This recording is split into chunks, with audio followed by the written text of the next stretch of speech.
discussed about that what is retail, right?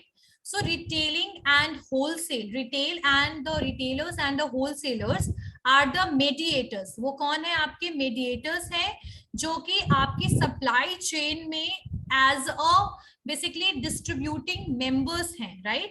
तो जैसे manufacturer अपने प्रोडक्ट को किसको देता है? आपके होलसेलर को, होलसेलर से वो आता है रिटेलर के पास, एंड रिटेलर के बाद वो किसके पास आता है? फाइनल कंज्यूमर्स के पास, right? So we were discussing about the retail.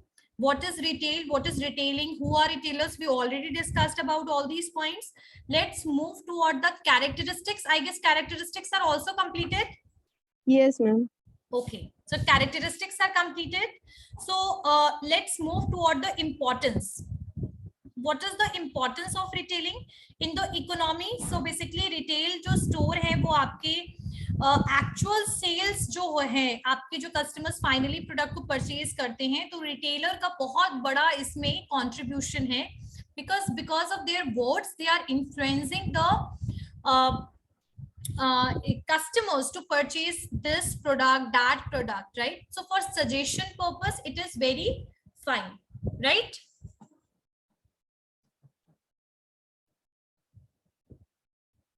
Okay, चलिए रिटेल टाइप्स हो गया था ना, रिटेलिंग टाइप्स भी क्लियर है सबको? यस रुचि मैम एक बार रिटेलिंग समझा दीजिए. रिटेलिंग रिटेलिंग क्या है? सो रिटेलिंग जो है that is a process, it is a process of selling the product finally to the consumers, right? For purchasing it from the wholesalers and the manufacturer and selling it to the final consumer, this whole process is known as retailing. इसको हम retailing कहते हैं. Clear हो गया Ruchi? Yes ma'am. Okay. So let's move toward the types is also completed. Store retailing, non-store retailing, corporate retailing, internet retailing वगैरह, service retailing भी मैंने आप लोगों को बता दिया था. Characteristics are also completed. Let's move toward the functions of retailing. Retailing क्या क्या function करता है, क्या क्या काम करता है, ठीक है? So first लिखिए shorting, SORTING, shorting, SORTING, shorting, SORT, SH मत लिख लेना, shorting नहीं है, sorting, ठीक है? लिखिए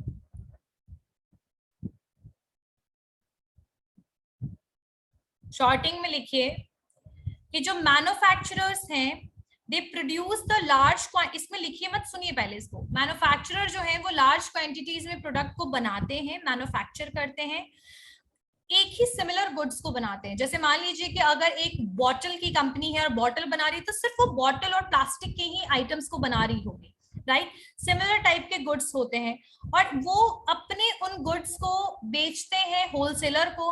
होलसेलर मल्टीपल मैन्युफैक्चरर से प्रोडक्ट खरीदते हैं और वैसे ही रिटेलर्स जो है वो मल्टीपल होलसेलर से भी प्रोडक्ट को क्या करते हैं? खरीदते हैं.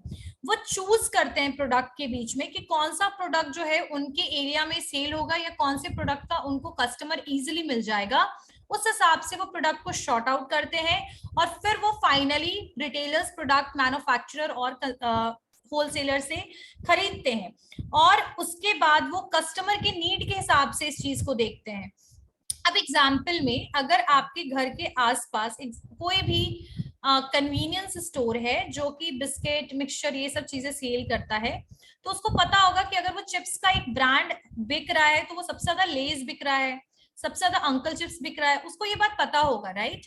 तो उनको जैसे इंफॉर्मेशन है, कंज्यूमर का नीड जैसा होगा उस हिसाब से that retailer is going to sort the product and they are going to purchase the product from the manufacturer and wholesalers according to the customer need, ठीक है? So that person is going to choose, that those retailers are going to choose the product among what is available in the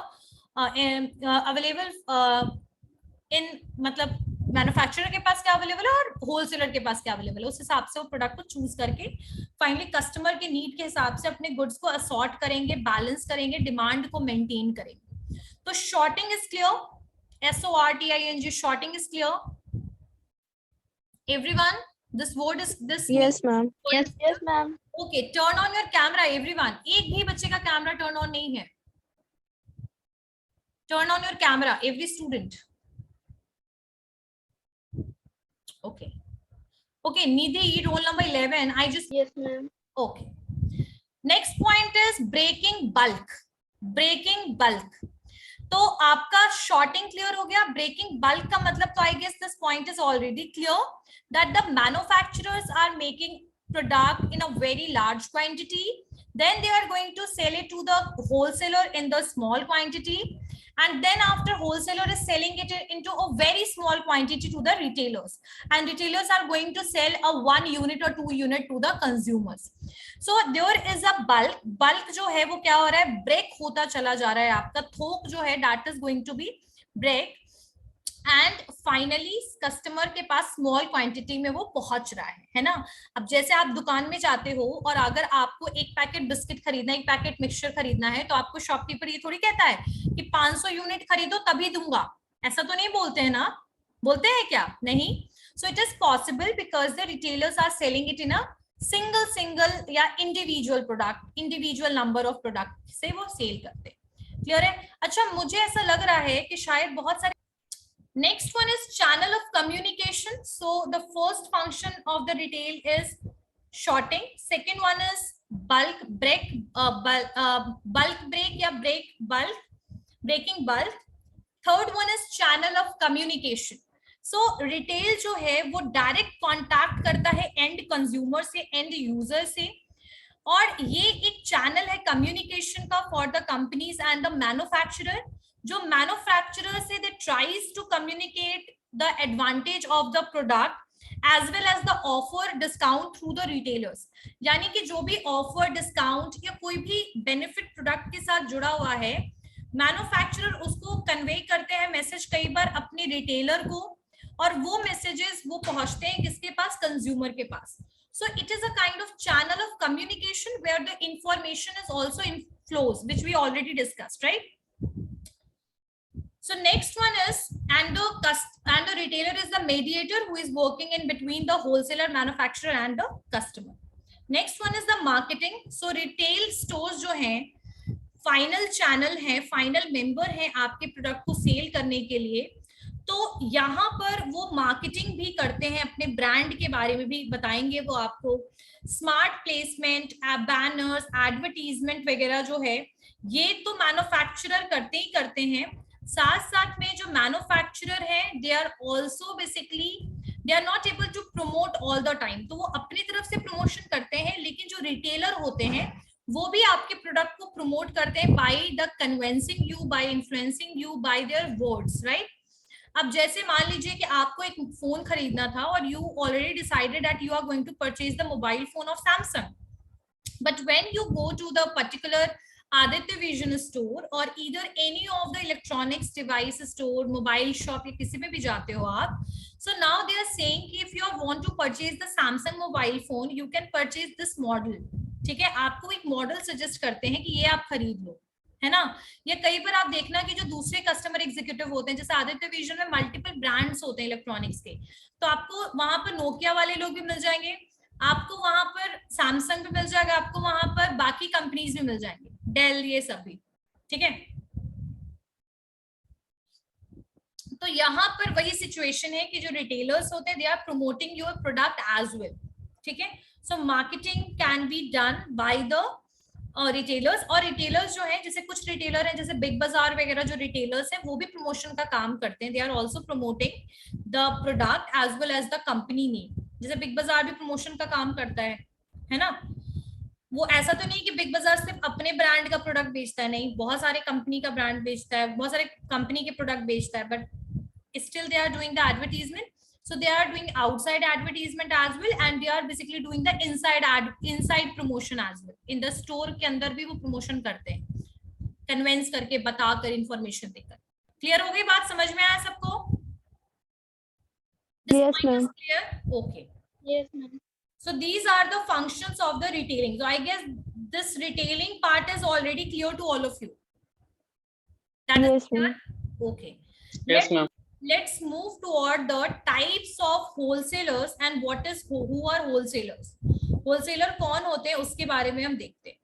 तो जो wholesaler होते हैं Basically they are purchasing the material in the bulk from the manufacturer. So the wholesaler are sometimes third or the second mediator in the supply chain, है ना. और ये इनका कोई प्रॉपरली ये डिस्ट्रीब्यूटर के नाम से ज्यादातर जाने जाते हैं. इनका कोई नाम बहुत ज्यादा एज सच बहुत रिनाउंड ऐसा कुछ नहीं होता है लाइक रिटेलर्स. एंड इनका काम होता है स्टॉक रखना, प्रोडक्ट का क्या रखना, स्टॉक रखना. And they believe on B2B. तो ये बिजनेस टू बिजनेस में इन्वॉल्व है, यानी कि जो भी प्रोडक्ट सेल करते हैं वो डायरेक्टली रिटेलर्स को, एजेंट और जॉबर्स को सेल करेंगे.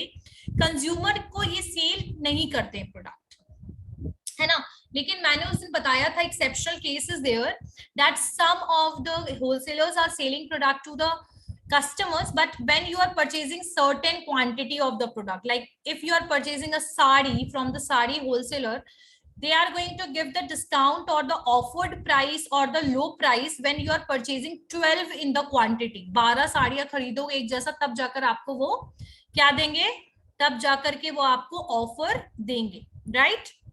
आ रही बात समझ में. तो ये भी है, लेकिन एक्चुअल में wholesalers are not mean for providing और selling product to the consumers. So I guess this point is clear, right. This point is clear. Yes, ma'am. It is clear. Yes, ma'am. Okay, Nidhi, what happened? So write about it. A wholesaler is a marketing intermediary. लिखिए, a wholesaler is a marketing intermediary that neither produces nor consumes. तो ये ना ही product को बनाता है, wholesaler product को बनाता नहीं है, मैन्युफैक्चर नहीं करता, ना ही कंज्यूम करता है, ना ही फाइनल कंज्यूमर्स को सेल करता है, ठीक है. तो a wholesaler is a marketing intermediary that neither produces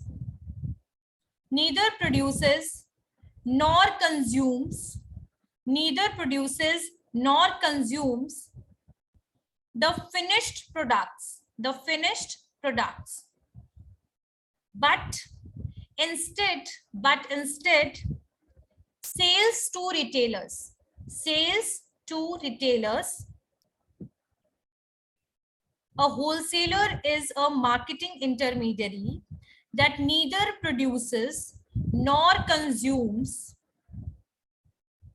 the finished product, but instead sales to retailers or other institutions that use the product for ultimate resale. ठीक है, for ultimate resale. अब इसका मतलब क्या हुआ कि जो होलसेलर हैं वो आपकी प्रोडक्ट को जो है वो सेल, आप होलसेलर जो है वो ऐसे रिटेलर्स को, इंस्टीट्यूशन को प्रोडक्ट सेल करते हैं जो कि उसको रीसेल करे, यानी दोबारा सेल करे. एग्जाम्पल में, if I am purchasing this earphone, headphone for my consumption, I am a consumer, and if I am getting it from the Aditya Vision, that is a retailer. But if the Aditya Vision is getting that from the distributors, तो it means कि distributor से वो product retailer के पास आया, तो retailer ने खुद consume नहीं किया, उसको दोबारा सेल कर दिया. सही बात है ना. सो होलसेलर जो है वो बेसिकली क्या करते हैं, वो प्रोडक्ट उनको देते हैं जो कि उसको फिर से सेल करे, है ना. So they are the intermediaries, they are not manufacturer, they are not making anything, but yes they are keeping stocks of the product. तो स्टॉक रखते हैं प्रोडक्ट का, फिर उसको वो बल्क में खरीदते भी हैं और फिर उसको स्मॉल क्वांटिटीज में बहुत सारे रिटेलर्स को सेल करते हैं ताकि रिटेलर्स उसको दोबारा सेल कर पाए. So that is wholesaler. समझ में आया ये? क्लियर हो गया ये point? Yes, ma'am. Yes, ma'am. Okay. अब आपके कितने टाइप्स ऑफ होलसेलर हैं वो देखते हैं हम. टाइप्स ऑफ होलसेलर्स, तो मैं आपको ऐसे बताती हूँ. देयर आर मर्चेंट होलसेलर हैं, एजेंट्स हैं, ब्रोकर्स हैं, कमीशन मर्चेंट्स हैं, मैन्युफैक्चरर्स हैं और कुछ ऐसे टाइप्स हैं. तो अगर हम सर्विस रेंडर के हिसाब से बोला जाए, जो आपको सर्विस देते हैं, जो होलसेलर आपको सर्विस देते हैं, उसके बेसिस पे बोला जाए तो सबसे पहला है manufacturer wholesaler. Turn on your camera everyone. Manufacturer wholesaler, manufacturer wholesaler सबसे पहला है, मैन्युफैक्चरर होलसेलर। सो ये जो होलसेलर्स होते हैं, what they are doing, these wholesalers undertake manufacture of goods as well as their distribution directly to the retailers। तो ये जो wholesalers हैं, ये undertake the manufacture goods as well as their distribution। तो बेसिकली मैं बताती हूँ, ये wholesalers वैसे wholesalers होते हैं जो मैन्युफैक्चरर के ही होते हैं, ठीक है। ये अपने प्रोडक्ट को होलसेलर्स में स्टॉक करते हैं और होलसेलर्स के थ्रू ये हर जगह पे उस प्रोडक्ट को डिस्ट्रीब्यूट करते हैं। एग्जाम्पल में आप लोग ऐसे ले सकते हो, जैसे आपका सुधा, उनका डिस्ट्रीब्यूशन सिस्टम खुद का है, वो होलसेलर भी उनका खुद का है, लेकिन सुधा तो मैन्युफैक्चरर डायरेक्टली डिस्ट्रीब्यूट कराता है ना। सो ये जो होलसेलर्स होंगे, they are undertake the manufacture of goods, ये गुड्स भी बनाते हैं, और ये होलसेलर गुड्स नहीं बनाते, मैन्युफैक्चरर गुड बनाता है, और इन्हीं मैन्युफैक्चरर का होलसेलर है जिसके थ्रू ये प्रोडक्ट को डिस्ट्रीब्यूट कराते हैं, ठीक है। They usually do not deal in goods. They usually do not deal in goods manufactured by the other firms. तो दूसरे फर्म्स जो भी गुड्स को मैन्युफैक्चर कर रहा है, उनसे इनका कोई भी नाता नहीं है। They are not basically taking or purchasing the product from the another brand or the company, but they are basically stick with a one brand or company, and after manufacturing of the product, these wholesalers are going to do the stock of those, and after that they are going to sell it to the distribute it to the retailers।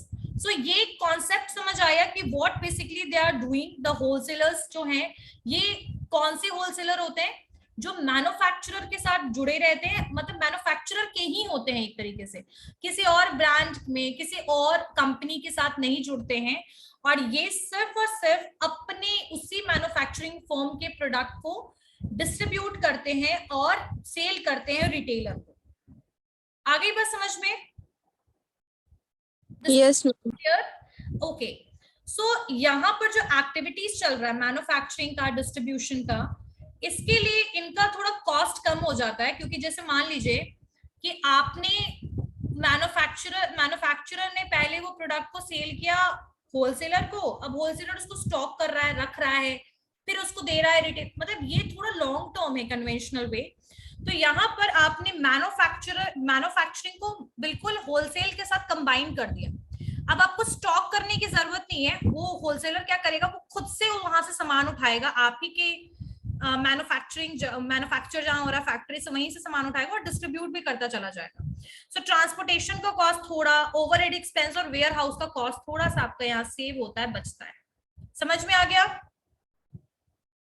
Clear हो गया? तो ये retail, ये आपके manufacturer wholesaler हैं जो आपके manufacturer के साथ एकदम जुड़े रहते हैं, ठीक है। नेक्स्ट वन इज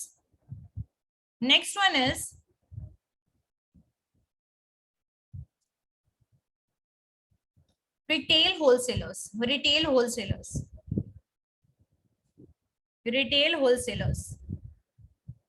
लिखिए।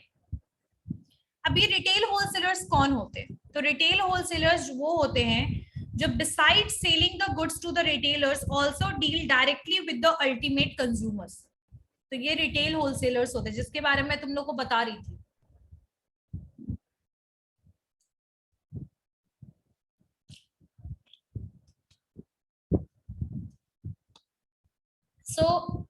जो रिटेल होलसेलर्स हैं वो आपके आरदूज, ये वो होते हैं जो beside selling goods to the retailers, मतलब रिटेलर्स को गुड्स सेल करने के अलावा ये आपके अल्टीमेट कंज्यूमर के साथ भी डील करते हैं। मैंने बताया था ना आपको दैट एग्जाम्पल्स, अगर मैं तुम्हें इसका दूं ना तो सबसे अच्छा एग्जाम्पल होगा Sadar Bazaar in the Chandni Chowk in Delhi. So what they are doing, they are selling to the retailer as well and they are selling to you as well, but I told you na that you have to purchase some certain quantity or numbers for that। अगर आप उतना पैसा कम सस्ते rate में खरीदना चाहते हो तो आपको एक पर्टिकुलर क्वांटिटी में खरीदना पड़ेगा, तभी आपको सस्ता पड़ेगा होलसेलर से खरीदना। और अगर आप उसको रिटेल फॉर्म में 1 या 2 पीस लेते हो, कई होलसेलर्स तो अलाउ ही नहीं करते, बट अगर आप 1 या 2 खरीदते हो तो कई बार आपको वही कॉस्ट पड़ता है जो आपको एक रिटेलर से खरीदने का कॉस्ट पड़ता है। सो रिटेल जो होलसेलर्स होते हैं, they are those who are selling the product to the retailers and they are selling the product directly to the consumers as well, ठीक है। और इस तरीके से ये डायरेक्ट कांटेक्ट में भी रहते हैं कंज्यूमर्स के, और इस तरीके से इनको इंफॉर्मेशन भी कंज्यूमर के थ्रू मिलता है about the product, and it is basically for increasing the profit and margin. जब आप किसी रिटेलर को सामान बेचते हो तो उसमें जो मार्जिन है उससे कई ज्यादा आपको कंज्यूमर को सेल करने में मार्जिन है, क्योंकि होलसेलर है तो आपने मैन्युफैक्चरर से प्रोडक्ट उठाया है, तो आपको रिटेलर को सेल करने का और डायरेक्ट कंज्यूमर को सेल करने का मार्जिन में बहुत डिफरेंस दिखेगा, है ना। तो for profit, for margin, these type of wholesalers are working, ठीक है। समझ में आया सबको? This point is clear? Yes, ma'am. Okay, everyone turn on your camera. Every student turn on your camera. Camera turn on करो। बाकी बच्चे, मुस्कान है 444 की, सिर्फ उसका कैमरा ऑन है। बाकी बच्चे, everyone turn on your camera. चलिए, okay, so let's move toward the pure wholesalers. लिखिए प्योर, PURE, प्योर होलसेलर्स। अब ये प्योर होलसेलर्स कौन होते हैं? तो जो प्योर होलसेलर्स हैं, they concentrate on buying from the other producers और distributors and selling only to the retailers. तो ये जो होते हैं, ये कस्टमर्स को कुछ नहीं बेचेंगे, कुछ भी नहीं। They are not going to sell the product to the customers, but they are going to sell the product only to the retailers. तो दे आर प्योर होलसेलर्स। और होलसेल का टर्म भी यही होता है कि कंज्यूमर को प्रोडक्ट नहीं सेल करते, सिर्फ रिटेलर को करते हैं। तो जो प्योर होलसेलर्स हैं, they concentrate on buying the product, buying from other producers, distributors. कहीं से भी प्रोडक्ट खरीदेंगे लेकिन बेचेंगे सिर्फ रिटेलर्स को। कोई प्रोडक्शन में ये एंगेज नहीं रहेंगे, ना ही किसी भी तरीके से ये कंज्यूमर को प्रोडक्ट सेल करने की कोशिश करेंगे, ठीक है। सो these wholesalers are basically serve to both, manufacturer को भी सर्व कर रहे हैं, मतलब मैन्युफैक्चरर से भी सामान ले रहे हैं और रिटेलर को बेच रहे हैं। तो ये दोनों तरफ से they are basically able to serve, दोनों तरफ ये काम कर रहे हैं। समझ में आ गया ये? Yes ma'am. अच्छा, यस मैम। अब एक आता है एजेंट्स एंड ब्रोकर्स। तो ये अलग होता है, ये आपका होलसेल में नहीं है, मैं बता देती हूँ लेकिन ये कौन होते हैं। ये जो एजेंट्स और ब्रोकर होते हैं ना, they are the middleman and they are in between the wholesalers and the, ये दोनों जगह पे हो सकते हैं। जैसे कि ये आपके यहाँ भी है, ये आपके मैन्युफैक्चरर है, ये तो मैन्युफैक्चरर है, ये होलसेलर है, ये retailer and then finally consumer. तो यहाँ पर भी आपके वो मेडिएटर हो सकते हैं, this mediator can be possibly here, and यहाँ पर भी मेडिएटर्स जो हैं वो हो सकते हैं। तो अगर मैं बात करूं उस एजेंट्स एंड ब्रोकर की, तो ये मेडिएटर क्या करते हैं, ये लिंक बनाते हैं मैन्युफैक्चरर और यहाँ तो मैंने ऐसे होलसेलर लिया, तो होलसेलर के बीच में एक लिंक बनाएंगे। और इनका पता है काम क्या होता है, मैं बताती हूँ। इनका काम, ये स्टॉक वगैरह कुछ नहीं रखते हैं। जो मिडल मैन है, एजेंट है, वो स्टॉक नहीं रखते हैं। आपका होलसेलर जो होता है वो स्टॉक रखता है, ये स्टॉक नहीं रखेंगे। ये सिर्फ आपके बारे में, जैसे मैन्युफैक्चरर के बारे में होलसेलर को बताएंगे कि भाई इस मैन्युफैक्चरर से प्रोडक्ट खरीदो, सस्ता पड़ेगा, कम रेट में पड़ेगा, कुछ भी। तो बेसिकली ये लिंक बनाने का काम करते हैं होलसेलर का और मैन्युफैक्चरर का। कमीशन बेस्ड ये होते हैं। जितना ज्यादा होलसेलर उस मैन्युफैक्चरर से प्रोडक्ट खरीदेगा, उतना ज्यादा कमीशन जो है वो मैन्युफैक्चरर उसको देगा। और ये कमीशन ये दोनों तरफ से लेते हैं, होलसेलर से भी ले लेते हैं और ये आपके मैन्युफैक्चरर से भी ले लेते हैं। आ रही बात समझ में? ये पॉइंट समझ में आया कि जो एजेंट्स और मिडलमैन हैं, they are basically taking the benefit from the both sides. They are not stocking the product, but they are providing information. कि होलसेलर को बता दिया मैन्युफैक्चरर के बारे में, मैन्युफैक्चरर को बता दिया होलसेलर के बारे में।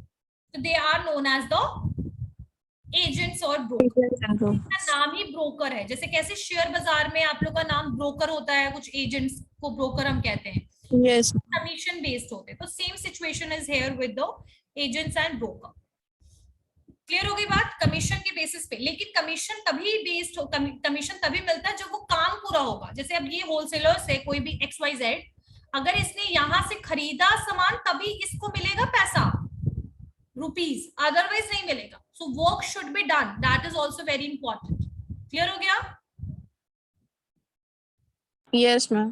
चलिए, let's move toward the next one, that is a merchant wholesaler. merchant wholesalers, merchant wholesalers. तो ये सिर्फ सर्विस के बेसिस पे इतने टाइप है, अभी तो और भी बहुत सारे हैं।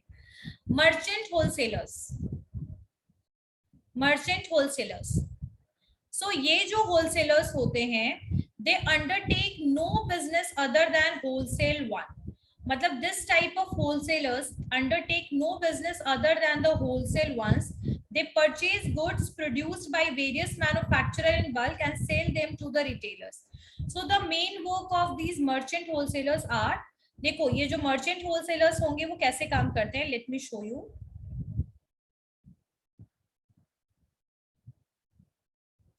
यहाँ एक मैन्युफैक्चरर है, ठीक है। अब ये मैन्युफैक्चरर से इस पर्टिकुलर होलसेल ने सामान खरीदा। अब ऐसे इसने 5 मैन्युफैक्चरर से सामान खरीद लिया, ठीक है। 5 मैन्युफैक्चरर से इन्होंने सामान खरीदा, अलग अलग प्रोडक्ट खरीदा और इसको स्टॉक कर लिया। उसके बाद इन्होंने मल्टीपल रिटेलर्स को, मान लीजिए 10-20 रिटेलर्स को प्रोडक्ट सेल कर दिया। आई बात समझ में? क्लियर हुआ कि इनका काम क्या होता है? मल्टीपल मैन्युफैक्चरर से प्रोडक्ट खरीदो और मल्टीपल रिटेलर को प्रोडक्ट सेल कर दो। तो they are known as the merchant wholesaler. कोई फिक्स्ड मैन्युफैक्चरर होलसेलर की तरह नहीं है कि भाई मैन्युफैक्चरर ही अपने होलसेल के थ्रू प्रोडक्ट सेल कर रहा है, नहीं। मल्टीपल जगह से प्रोडक्ट खरीदेंगे और उसके बाद फिर मल्टीपल रिटेलर्स को प्रोडक्ट सेल करेंगे। आगे बात समझ में? This point is clear? Yes, ma'am. Okay, next one is according to the specialization. According to the specialization. एक मिनट, चलिए। Next is according to the specialization. If we are talking about, there are first one, that is a general merchandise wholesaler. General merchandise wholesaler, ठीक है। तो ये जो wholesalers होते हैं, they deal in the variety of the goods. They do not deal in a single line product. एक product की तरह नहीं है कि बस मोबाइल का होलसेलर तो सिर्फ मोबाइल का, ऐसा कुछ नहीं है। इनके पास ना बहुत सारे प्रोडक्ट होंगे, जनरल मर्केंडाइज है ये, ठीक है। और they not deal with a single product but they are keeping the several type of product and selling it to the retailer. इससे पहले जो बताया था लगभग वही सेम है ये। जैसे क्लोथ्स है इनके पास, फर्नीचर इनके पास ग्रोसरीज है, मेडिसिन है, हार्डवेयर है। एक टाइप का प्रोडक्ट लाइन में डील नहीं कर रहे हैं, मल्टीपल प्रोडक्ट लाइन में डील कर रहे हैं, ठीक है। So they are boon to the small retailers who can easily purchase their requirement on the credit. अब ऐसे रिटेलर्स उनके लिए बहुत अच्छे हैं, जो इसी तरीके ऐसे होलसेलर्स उन रिटेलर्स के लिए अच्छे हैं जो खुद भी वेराइटीज ऑफ प्रोडक्ट को सेल करते हैं, है ना। जैसे एक प्रोडक्ट को अगर एक रिटेलर है, उनको 5-6 टाइप ऑफ प्रोडक्ट लेनी है तो वो यहाँ से खरीद सकते हैं, उनका टाइम भी बचेगा और क्रेडिट में भी मिल जाएगा। Instead of dealing with the multiple wholesaler, it's better to deal with one wholesaler. एक ही होलसेलर से सारे प्रोडक्ट मिल जाएंगे, ठीक है। So this is a benefit for the retailer. And यहाँ जो प्रोडक्ट लाइन होगा, that will be more than one type of product line. This point is clear? This point is clear to everyone? Yes, ma'am. Okay, let's move toward the next one, that is a general line wholesalers.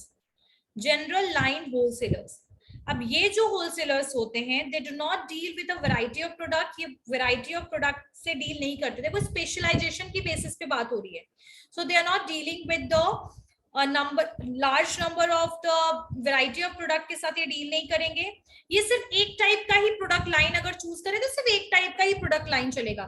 Medicine का अगर wholesaler तो सिर्फ medicine का, अगर आपके clothes का wholesaler तो सिर्फ क्लोथ्स का, अगर ये आपके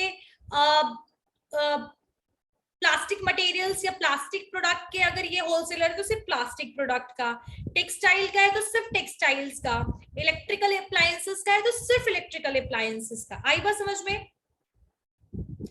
एक प्रोडक्ट लाइन के साथ जो आपके होलसेलर चलते हैं they are known as a general line wholesalers. इसमें आपका सिलेक्टेड लाइंस होगा, they sell number of brands और varieties. Yes, that is a possibility कि अगर आप क्लोथ सेल कर रहे हैं तो उस क्लोथ्स का आपके पास बहुत सारे ब्रांड हैं, that can be possible, but only single line single product type you have. Like example में तुम लोग गोविंद मित्रा रोड के बारे में जानते हो सब लोग? जीएम रोड जो है, गोविंद मित्रा रोड पटना में जानते हो? Yes ma'am. They are only selling, they are the wholesalers and they are only selling medicine. वो सिर्फ क्या बेचते हैं? मेडिसिन ही बेचते हैं। पर ऐसा नहीं कि मेडिसिन में सिर्फ पैरासिटामोल बेचते हैं, मेडिसिन में जितने मेडिसिन हैं सब बेचते हैं, ठीक है? तो वैसे ही अगर ये टेक्सटाइल में कोई होलसेलर काम करता है तो टेक्सटाइल कपड़ों में वो सब बेचेगा, सब ब्रांड का बेचेगा, बच्चों के लिए, मेन वुमेन जो भी है वो सबके लिए बेचेगा, लेकिन सिर्फ कपड़ा रखेगा, सिर्फ क्लोथ्स होगा उनके पास। तो they are known as a general line wholesaler, they have only one product line. समझ में आया? Yes ma'am. Yes ma'am. जितना ज्यादा हो सकेगा प्रोडक्ट को वो आपका स्टोर करेगा। जैसे मैंने मेडिसिन का बताया ना कि सब टाइप का मेडिसिन होगा, अलग अलग कंपनीज का होगा, रैनबैक्सी का होगा, ग्लैक्सोस्मिथक्लाइन का होगा, है ना, दे हैव मल्टीपल, यूरो इसका होगा आपका, अभी और भी एक दो है मैं भूल रही हूँ नाम दवाइयों का। तो इन सब का इनके पास क्या होगा? अवेलेबल होगा। Multiple brands are available, multiple brands हो सकता है लेकिन प्रोडक्ट टाइप एक होगा। Clear? Next one is specialty wholesaler. अब मुझे कोई बच्चा बताएगा कि what is specialty wholesaler, who are specialty wholesaler? हम जो एक ही टाइप के प्रोडक्ट में डील करते हैं। तो ये तो वो हो गया अभी इससे पहले जनरल प्रोडक्ट लाइन। एक डिफरेंस है,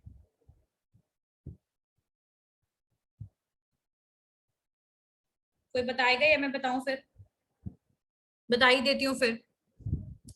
जनरल प्रोडक्ट लाइन में, जनरल लाइन होलसेलर में था कि एक ही टाइप का प्रोडक्ट बेचना है, एक टाइप का मेडिसिन बेचना है, सिर्फ मेडिसिन बेचना है, लेकिन मेडिसिन के ब्रांड्स के बारे में नहीं बोला जाता कि आप रैनबैक्सी का नहीं बेचो, आप ग्लैक्सोस्मिथक्लाइन का नहीं बेच रहे, ऐसा कुछ नहीं है। स्पेशलिटी में क्या होगा कि जो होलसेलर है वो स्पेशलाइज कर लेगा खुद को कुछ ही लिमिटेड मर्केंडाइज के लिए, हो सके तो सिर्फ सिंगल मैन्युफैक्चरर के लिए वो खुद को रेडी रखेगा, और ये जो है ये आपके सिर्फ एक ही ब्रांड को बेचेगा। यानी अगर मोबाइल फोन बेच रहा है तो सिर्फ सैमसंग का बेचेगा, अगर ये आपका मोबाइल फोन बेच रहा है तो सिर्फ एप्पल का बेचेगा, कोई और ब्रांड का नहीं होगा। यहाँ प्रोडक्ट टाइप की बात नहीं हो रही है, यहाँ पर बात हो रही है ब्रांड की, कंपनी की, तो सिर्फ एक कंपनी और ब्रांड का ये प्रोडक्ट बेचेगा। आई बात समझ में? Yes ma'am. ठीक है। अब जैसे मान लीजिए कि अगर वो कॉफी बेच रहा है तो सिर्फ नेस्ले का बेच रहा है, तो ये स्पेशलाइजेशन हुआ, specialty wholesaler. They are limit themselves with a limited number of the manufacturer as well as only one brand or hardly one or two brands they have. They don't have multiple brands. ठीक है? They're not thinking about the product that they are able to get that medicine from the multiple brand, but they are only going to purchase it from the Ranbaxy. So that is a specialty wholesaler. Clear? समझ में आ गया? Yes. Next ma'am. one is according to the area of operation. तो area of operation के हिसाब से भी आपके wholesalers हैं, ठीक है? सबसे पहला है लोकल होलसेलर। तो लोकल होलसेलर कौन होते हैं? ये this kind of wholesaler sells good to the local retailer. Local retailer वैसे रिटेलर जो ऑर्गेनाइज नहीं है, आसपास के रिटेलर, जैसे एग्जांपल में डिस्ट्रिक्ट या सिटी ले लो, तो जैसे मान लीजिए कि बोरिंग रोड में अगर लोकल एरियाज में जिसको भी सेल करना है, बोरिंग रोड में लोकल जितने भी आपके स्टोर हैं, कन्वीनियंस स्टोर है, उन सबको जिनको प्रोडक्ट सेल करना है, वो होलसेलर्स उस एरिया में अपने सारे प्रोडक्ट को सेल करेगा उस लोकल एरिया में। ठीक है, that person, that wholesaler is not going to expand themselves in every area, but they are going to basically provide the product to the local retailers. समझ में आ गया? एक ही सिटी में, एक ही डिस्ट्रिक्ट में, एक ही एरिया में इस तरीके से इनका होलसेल अवेलेबल होगा। ठीक है, clear? Yes ma'am. Okay, next one is regional और सेक्शनल होलसेलर। ठीक है, रीजनल और सेक्शनल होलसेलर। सो ये जो होलसेलर्स होंगे, they sell goods in a retailers in a certain section. So section का मतलब क्या होता है? जिसको हम विभाग कहते हैं, है ना? क्लास में भी सेक्शन था, ए बी सी डी। तो ये जो होलसेलर्स होंगे, they sells goods in retailer in certain area और section. Their area of operation is greater than the district. लेकिन इनका जो एरिया होगा ऑपरेशन का, वो डिस्ट्रिक्ट से ज्यादा बड़ा होगा, एक जिला से ज्यादा बड़ा होगा। ठीक है, and they extend particular to a state. जैसे पूरा के पूरे बिहार एरिया में आपने देखा होगा श्री कमल सत्तू बहुत मिलता है कि नहीं? Yes ma'am. श्री कमल ही नाम है ना, क्योंकि पहली यस बार मैम। श्री कमल है। तो ये सिर्फ और सिर्फ पूरे बिहार के एरिया में आपको मिल जाएगा, है ना? ये एक डिस्ट्रिक्ट तक नहीं सीमित है, ये आपके पूरे के पूरे स्टेट में अवेलेबल है। तो जैसे whole Punjab, whole Bihar, whole Haryana, यहाँ पर जब ये प्रोडक्ट को प्रोवाइड कर रहे हैं, ये डिस्ट्रीब्यूट कर रहे हैं होलसेलर, तो दे आर रीजनल और सेक्शनल होलसेलर। समझ में आ गया? क्लियर हो गया सबको? मैम एक बार और बता दीजिए। हाँ, रीजनल और सेक्शनल जो होलसेलर्स होते हैं, वो रीजन वाइज बेचते हैं या स्टेट वाइज अपने सामान को डिस्ट्रीब्यूट करते, गुड्स को डिस्ट्रीब्यूट करते उस रिटेलर, उन वहां के सारे रिटेलर को।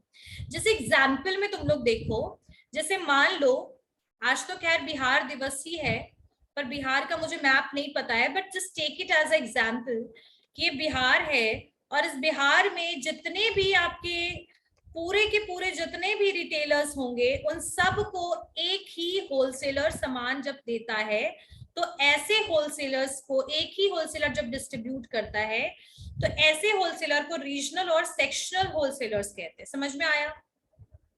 Yes ma'am.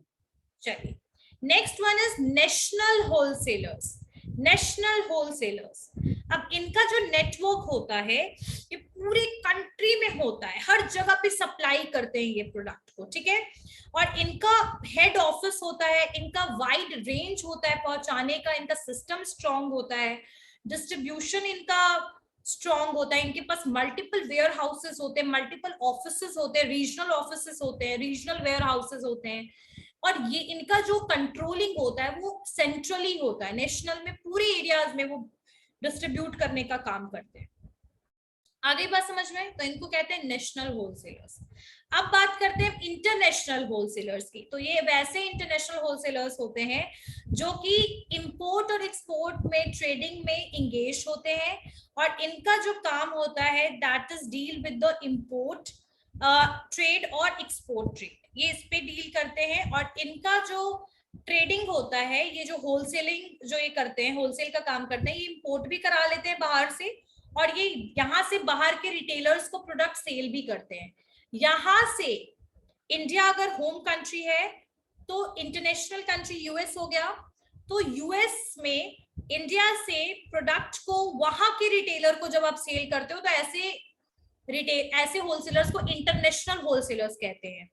और वहां के अगर रिटेलिंग, वहां के रिटेलर्स, वहां के मैन्युफैक्चरर होलसेलर्स को प्रोडक्ट भेजते हैं इंडिया में, तो इनको कहते हैं इंपोर्ट। और होलसेलर यहां से बेचते हैं सामान, डिस्ट्रीब्यूट करते हैं वहां के रिटेलर को, तो उसको कहते हैं एक्सपोर्ट। समझ में आया in concept of wholesalers? Yes ma'am. Yes ma'am. सबको? ओके। सो अभी जो है ये टाइप्स हो गया, अभी कुछ कुछ और टाइप्स है, तो वो हम लोग नेक्स्ट क्लास में कवर कर लेंगे। आई थिंक यहाँ तक तो समझ में आ ही गया होगा ना? Yes ma'am. Anyone? Yes ma'am. Yes, बोलिए। मैम एजेंसी ऑफ ब्रोकर समझ में नहीं आया। क्या? Agency of broker. Agency and broker, देखो जैसे मान लीजिए कि आपके ये होलसेलर हैं, आपके ये मैन्युफैक्चरर हैं, मैन्युफैक्चरर के बाद एजेंट या ब्रोकर को ले लो, ब्रोकर के बाद होलसेलर को ले लो। तो ये होलसेलर जो हैं उनके बारे में मैन्युफैक्चरर को कौन बता रहा है? ये ब्रोकर और एजेंट बताता है। होलसेलर को सजेस्ट करता है इस मैन्युफैक्चरर से प्रोडक्ट खरीदने के लिए, और मैन्युफैक्चरर को सजेस्ट करता है इस होलसेलर को प्रोडक्ट सेल करने के लिए।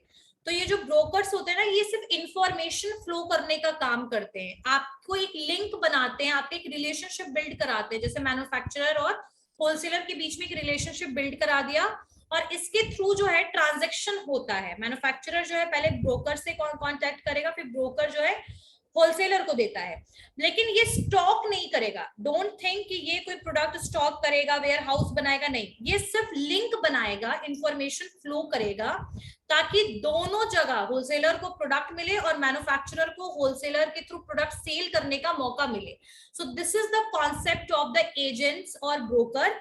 और ये एजेंट्स और ब्रोकर जो होंगे, ये आपके प्रोडक्ट को सेल करने में हेल्प कराएंगे मैन्युफैक्चरर के लिए, और होलसेलर को ये परचेज करने में हेल्प करेंगे। ये कमीशन बेस्ड होते हैं, कमीशन लेते हैं इस सर्विस को प्रोवाइड करने के लिए। आ गई बात समझ में Raju? Yes, ma'am. Okay. Anyone have any doubt in any of the point? No. No, ma'am. Okay. See you all in the next class.